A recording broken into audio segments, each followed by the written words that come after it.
지역의 현안을 시시각각 다뤄보는 헬로 이슈 토크 시간입니다. 학교에서 학교 밖에서 위기에 처한 청소년들의 안타까운 현실은 쉽게 접할 수 있습니다. 미성년자인 청소년을 보호하고 지원하며 학업 복귀, 자립 지원 등 다양한 노력을 기울이고 있지만 쉽지만은 않은데요. 전라남도 청소년들이 당면한 어려움과 실질적으로 도움이 되는 것은 어떤 것들이 있는지 이와 관련된 이야기 지금 시작하겠습니다.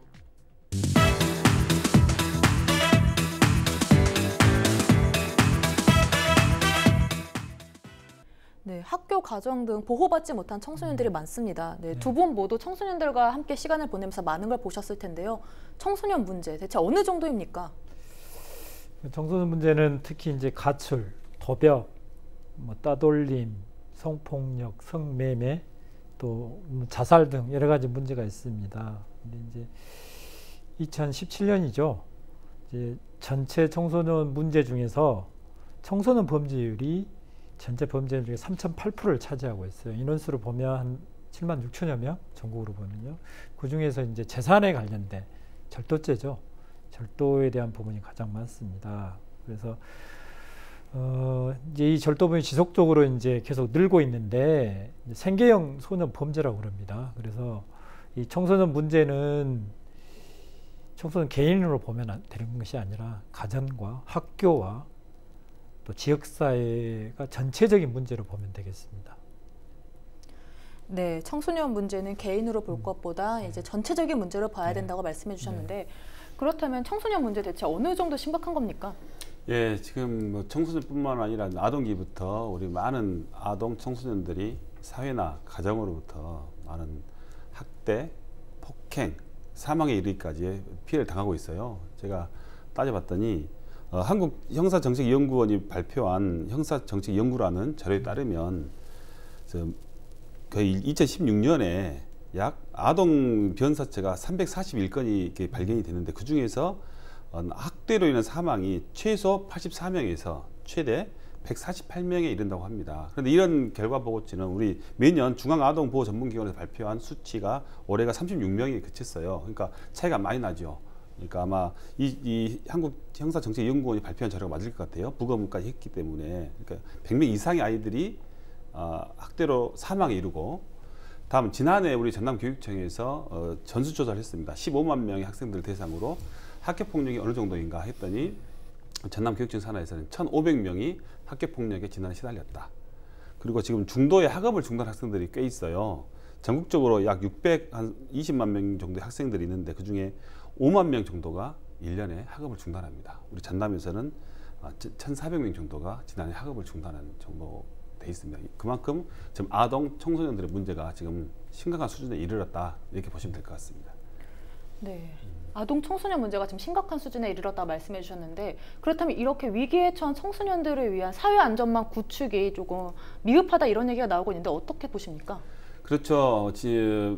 두 달 전인가요? 우리 지역에서 의붓딸, 계부에서 의붓딸 여중생 1학년이 지금 사망한 사건이 발생돼서 전국적인 그 충격을 주지 않았습니까? 한 애인데 그 사건을 들여다봤을 때 정말 우리 아이들이 학교나 가정에서 안전한가에 대한 문제점을 한번 점검을 해봤습니다. 특히 이제 우리 지자체라든지 또 우리 학교 당국에서 많은 예산을 투입해서 어떤 피해 위기인 학생들의 관리를 한다고 했지만 과연 그대로 제대로 작동하고 있을까? 그 여중생 같은 경우도 실은 지자체 또 아동보호 전문기관에서 보호를 받고 있던 학생이었어요. 또 단순히 그 사건이 발생된 게 아니라 초등학교 4학년 때부터 가정폭력 또 보호기관에 다시 또 광주로 이사 갔다가 다시 목포로 돌아와 전화가 왔고, 또 중학교에 입학하자마자 바로 사건이 발생됐거든요. 그런데 초등학교 때 그런 어려운 일을 겪었음에도 불구하고 그러한 아이에 대한 이력이 중학교에 전달되지 않았던 것입니다. 또 아동보호 전문기관에서는 그 아이를 관리를 했지만 학교에서는 전혀 그 사실을 모르고 있었던 거죠. 그러니까 뭔가 이렇게 각 보호기관마다 서로 벽이 높게 쳐 있다. 이 벽을 허물어야 이 아이가 자라면서 이동했을 때 그런 정보까지 같이 이동이 되고 또 보호의 연속성이 있는데, 그런 사회 안전망이 이런 벽에 의해서, 물론 그 기관에서는 개인정보보호법 때문에 어쩔 수 없다 이렇게 말을 하지만 과연 개인정보보호법이 먼저인가 아니면 아이의 생명이나 안전이 먼저인가를 생각해 본다면 이번 기회에 어떤 우리 아이들의 안전망에 대해서 다시 한번 점검해 볼 필요가 있겠다 이런 생각을 합니다. 네, 각 보호기관이 이렇게 유기적으로 연결이 안 됐기 때문에 이번 일이 발생했다고 말씀해 주셨는데요. 그렇다면은 이런 사회 안전망 구축에 미흡한 거 아니라는 이야기에 대해서 어떻게 생각하십니까? 저도 이제 동의를 해요. 저도 이제 청소년 기관에 있기 때문에 청소년 기관이 있고 가정, 학교, 지역사회에 하는 그런 네트워크 통합 네트워크 구조가 있죠. 그래서 학교는 인적 또는 이제 공간을 제공하고 가정은 지지와 성원을 해주고 지역 자치단체는 이제 인프라를 제공하는 그런 시스템인데 이제 청소년 단체가 이렇게 푸시를 하지만 또 이 세 가지 지역사회가 이제 받지 않는 경우가 있고 지역사회가 푸시를 하는데 청소년 단체가 하지 않은 경우도 있어요. 그래서 이제 아까 이혁기 의원님께서 말씀하셨지만 이제 지역사회 청소년 통합 지원 체계가 있어요. CYSNS라는 이 구축은 아주 잘 돼 있어요. 잘 돼 있는데 이게 이제 상설적이고 지속적으로 관리가 잘 돼 있나 여기에 대한 부분은 살펴봐야 됩니다. 그래서 이제 살펴보면 각 분야별로는 뭐 상담이라든지 1388 운영이라든지 긴급 구조라든지 일시보호라든지 이 분야별로는 잘 돼 있어요. 그러나 이 부분을 통합적으로 잘 관리가 되느냐의 부분들은 좀 살펴봐야 된다는 생각이 듭니다. 네, 그렇다면 이렇게 청소년들이 위기에 처하는 가장 큰 요인은 뭡니까? 저희 이제 그 가정으로 생각을 하고요. 가정 중에서도 이제 가정 폭력이 있지 않을까 싶습니다. 이제 그 자녀에게 폭력이나 또 폭력적인 언행을 사용해서 이제 폭력성을 기르게 되죠. 또 한 가지는 이제 방치하는 경우가 있습니다. 가정에서. 그러면 이제 무관심한 부모에게 전혀 관심을 받지 못하기 때문에 감시를 받기 위해서 다른 학생들이 이제 폭력을 행사하는 경우가 있죠. 그게 이제 나아가면 학교에서 이제 폭행이죠. 왕따를 시키거나 폭행을 하거나 그런 부분도 있고 이제 이게 지속되게 되면 이제 가출 형태로 발생을 하는 것 같아요. 가출이 요즘은 이제 이혼이나 그런 결손으로 인해서 주로 이제 아이들이 스트레스를 많이 받죠. 또 한 가지는 이제 학교에서 이제 성적이간 적응을 못해서 스트레스를 받아요. 그래서 이제 특히 이제 성적이라든지 선생님하고 관계라든지 형성이 실패하게 되면 이런 문제 때문에 청소년들이 주로 위기 상황이 많이 처해 있는 것 같습니다. 네, 이제 가장 큰 이유는 가정이라고 말씀해 네. 주셨는데요.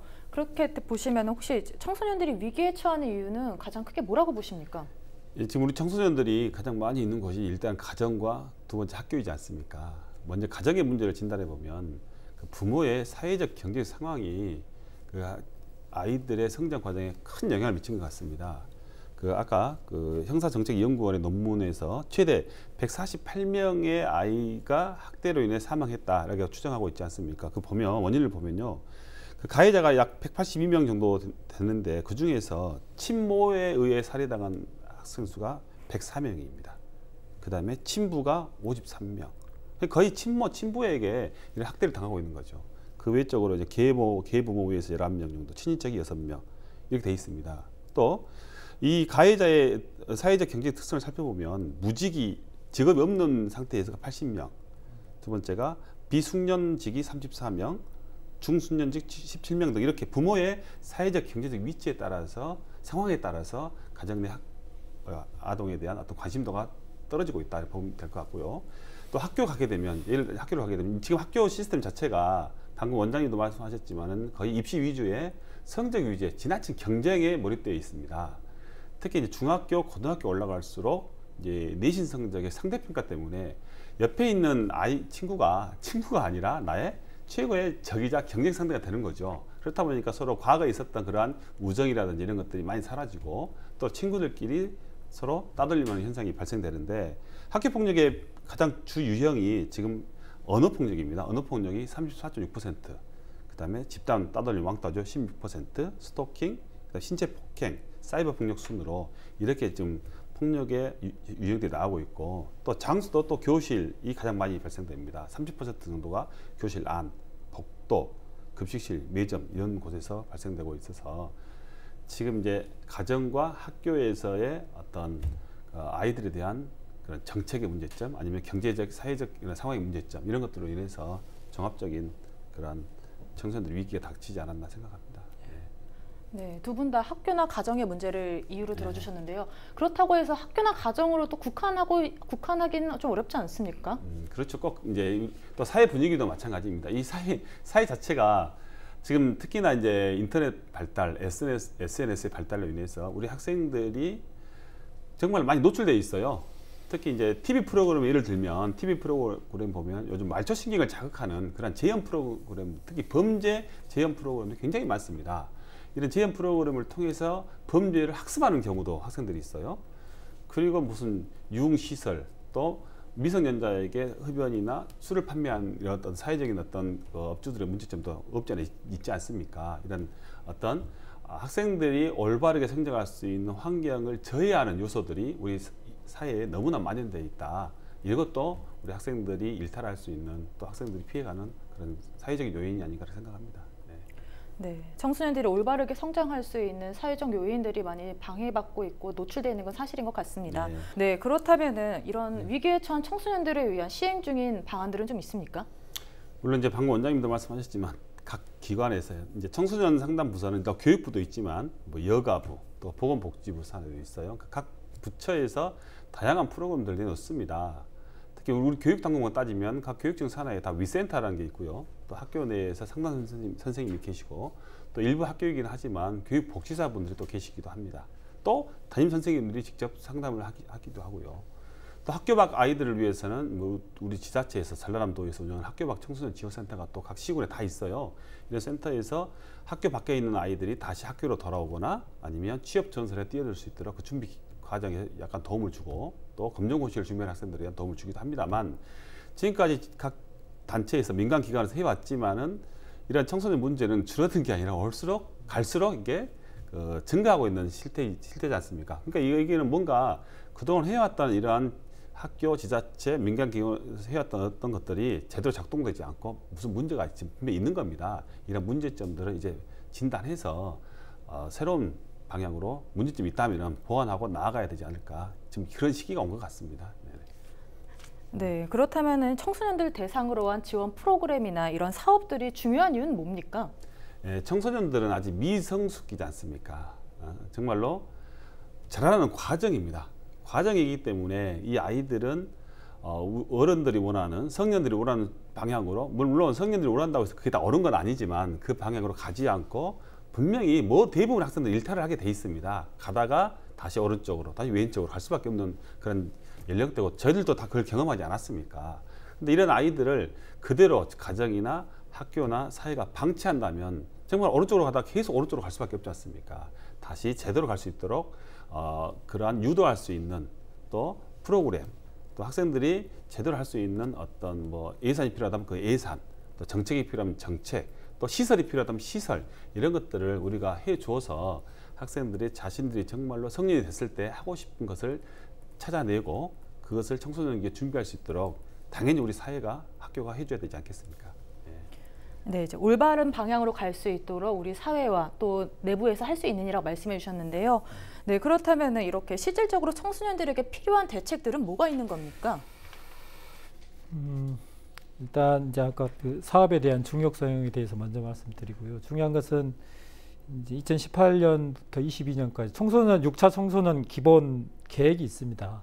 5년마다 시행을 하거든요. 그에 대한 비전이 현재를 즐기는 청소년, 미래를 여는 청소년, 청소년을 존중하는 사회라고 정해져 있습니다. 그래서 그 핵심 사업이 PBL 해서 자기 주도형 그 봉사활동, 그런 활동이 있습니다. 이걸 중점적으로 하는데 주로 이제 이 핵심은 청소년들이 행복해졌으면 좋겠다라는 게 핵심 키워드예요. 그 다음에 학교 밖 청소년들이 자립했으면 좋겠다. 마지막으로는 알바, 노동에 대해서 부당 처우를 받지 않았으면 좋겠다. 이런 형태로 이제 그 정책들이 바뀌는데 제 생각에 이제 청소년들이 위기 청소년을 가기 전에 예방 차원으로 청소년 위기 청소년도 진행을 했으면 좋을 것 같고요. 청소년을 바라보는 관점은 보호 대상이 아니라 저는 현재 미래의 사회 주인공도 아니고 현재 우리와 같이 살아가는 현재의 주인공이다. 그런 관점으로 좀 바뀌었으면 좋겠습니다. 그래서 이 청소년들이 지역사회의 일원으로서 또 서비스 대상 이전에 우리와 삶을 현재 같이 공유하고 있다.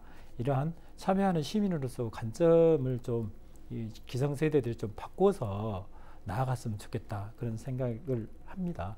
그리고 이제 아까 말씀하신 뭐 실질적인 대책들에 대해서 말씀하셨는데 이제 제가 보는 관점에서는 일단 청소년들이 이제 그 위기 청소년들은 이제 공부를 잘하는 부분이 좀 약해요. 그렇기 때문에 이제 진로를 찾아갈 수 있는 진학보다는 진로를 찾아갈 수 있는 뭐 진로 뭐 지원센터라든지 아니면 청소년들이 이제 유휴 시설이 있어요.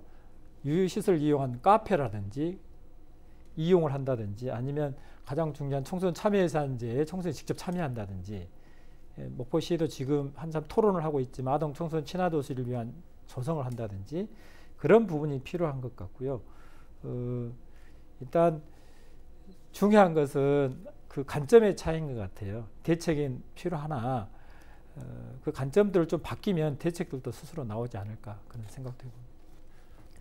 네, 청소년을 지역사회 일환으로 보는 관점으로 바꿔야 된다고 말씀해 주셨는데요. 네, 이제 마지막 질문으로 들어가 보겠습니다. 네, 청소년들을 보호하기 위한 실질적인 방안들은 어떤 것들이 있습니까?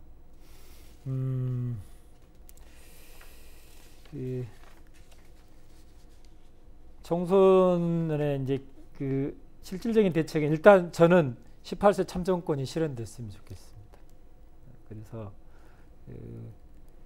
지역의 청소년들이 마음껏 스트레스를 풀 수 있는 공간이 제공되고 또 진로를 찾기 위한 체험 공간이 있었으면 좋을 것 같고요. 또 한 가지는 위기 청소년을 위한 직접적인 쉼터가 좀 확충됐으면 좋겠습니다. 그리고 학교 밖 청소년들 자립을 위한 지원 등이 좀 더 확충됐으면 좋을 것 같고요. 저는 무엇보다도 지역사회 네트워크의 주체는 저는 청소년이라고 보고요.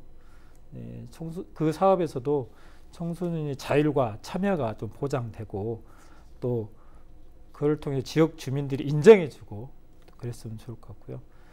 마지막으로는 저는 청소년들은 존재만으로도 그 빛이라고 생각을 하거든요. 그래서 청소년들이 빛을 낼 수 있도록 저희들이 그 어떤 우리 빛들이 모아져서 그 청소년이 좀 바르게 성장하고 빛이 더 발휘될 수 있도록 저희들이 성장하고 지원될 수 있도록 저희가 지원했으면 좋겠습니다.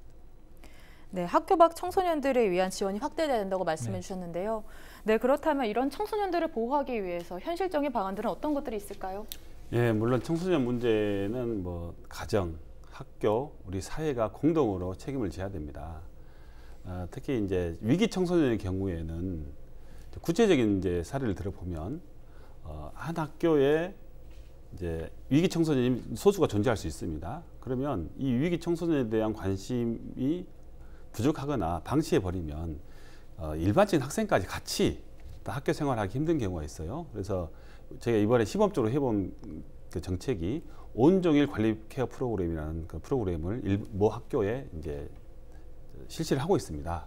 시범적으로 하고 있는데, 그러니까 위기 관리인 학생들을 집중적으로 전문가가 상주해서 관리하고 이 아이들이 다시 우리 일반 학생들과 어울릴 수 있는 그런 어떤 길을 만들어주는 그런 프로그램이고요. 또 저희 전남 도의회와 도교육청 같은 경우는 제도적으로 위기 청소년 지원 조례를 이번에 또 제정해서 발의했고, 또 교육청에서도 학교 밖 청소년들을 위한 지원 조례를 법적 근거를 만들었어요. 이렇게 단순히 우리가 구호로 청소년은 우리 미래다, 청소년은 우리 현재 보배다, 청소년이 잘 돼야 우리 사회가 발전한다, 이게 아니라 정말로 이 정치권이나 어떤 사회에서는 제도적으로 우리 아이들이 올바르게 할 수 있는 장치를 마련해줘야 된다. 그리고 아무리 좋은 제도도 예산이 뒷받침되지 않으면 그건 학구에 불과합니다. 이런 것들을 우리 도의회 아니면 지자체에서 더 많은 어떤 그런 투여를 해야 된다. 그리고 앞으로 그렇게 할 계획입니다.